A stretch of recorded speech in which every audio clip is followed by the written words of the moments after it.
Assalamualaikum warahmatullahi wabarakatuh. Salam sejahtera dan sehat selalu dari kami Madu Sialang Pak Danang. Wirausaha Madu Sialang itu udah kurang lebih 3 tahun yang lalu, yang mana memang di dalam berusaha diperlukan mengetahui proses-proses yang dilakukan terhadap madu hutan sialang untuk membentuk keyakinan daripada semua konsumen yang dimanapun berada.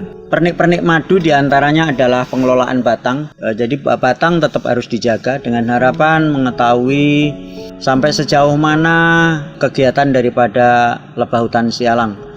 Kemudian juga melestarikan terhadap mungkin akibat-akibat dari gangguan, sehingga membuat lebah itu kalau ditunggu itu nyaman untuk dia bisa beraktivitas. Kemudian yang berikutnya adalah prapanen. Prapanen itu adalah persiapan daripada panen, yang mana mempersiapkan alat-alat seperti plastik, kemudian karung, kemudian pisau, sarung tangan, baju-baju.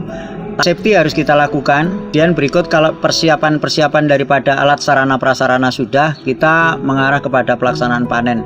Pelaksanaan panen dilakukan oleh orang tertentu yang namanya piawang panjat. Kemudian timnya di bawah ada piawang sambut. Masing-masing mempunyai kegiatan yang saling mendukung, sehingga pada saat pelaksanaan panen yang sebelumnya juga dilakukan dengan berdoa dulu, itu bisa berjalan dengan baik. Untuk menjalankan kegiatan panen itu pertama dilakukan adalah dengan memanjat, kemudian melihat dengan posisi sarang mana yang harus diturunkan, yang kepalanya, mana yang harus mungkin ditinggalkan seperti anaknya, mana yang sarang kosong yang harus diturunkan. Itu adalah tugasnya piawang panjat. Kemudian diiris mana mungkin yang ada madunya, kemudian juga dimasukkan dalam irisan, dimasukkan dalam plastik yang disebut dengan temalang. Kemudian dari plastik tersebut kalau sudah penuh, mereka diturunkan ke bawah dan akan disambut oleh piawang sambut. Piawang sambut bertugas untuk mengumpulkan hasil dari kerekan tadi, memasukkan di dalam karung plastik sampai dengan penuh, kemudian diikat. Berlanjut terus sampai dengan mungkin proses panen di atas itu selesai. Setelah selesai semuanya, karung plastik itu yang sudah berisi madu diangkat ke dalam mobil, kemudian dibawa kembali ke rumah ke satu tempat. Kemudian kita lakukan penimbangan terhadap hasil yang dilakukan pada hari itu. Berikut pelaksanaan panen sudah dilakukan, maka berlanjut dengan kegiatan berikutnya adalah proses pasca panen. Pasca panen adalah mengurusi madunya, memisahkan antara lebah-lebah yang terikut pada saat mungkin proses panen.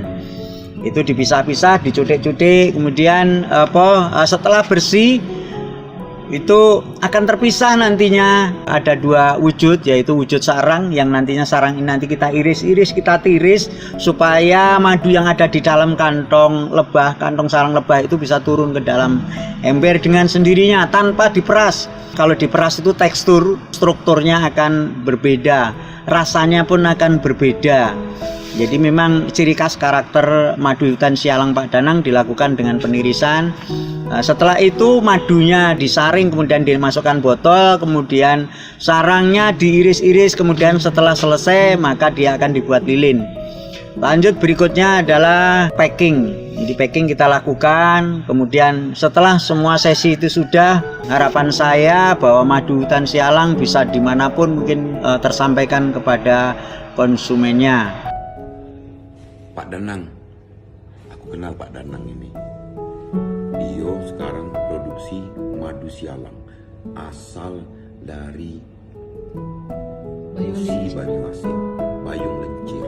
Wih, kenal baik aku. Coba Pak Danang nih madunya semanis Pak Danang enggak? Itu madu organik, Pak. Ini madu organik. Ini ya, untuk oleh-oleh Sumatera Selatan, ku rekomendir ini. Dibawa kemana-mana, wadahnya bagus nah. Ini Pak Danang dewek, ini cak nyembuatnya nih, becaknya nih. Wih, Pak Danang, jangan cuma siko, ya. Banyak-banyak. Saya siap mengantarkan madu sampean semua ke seluruh Indonesia.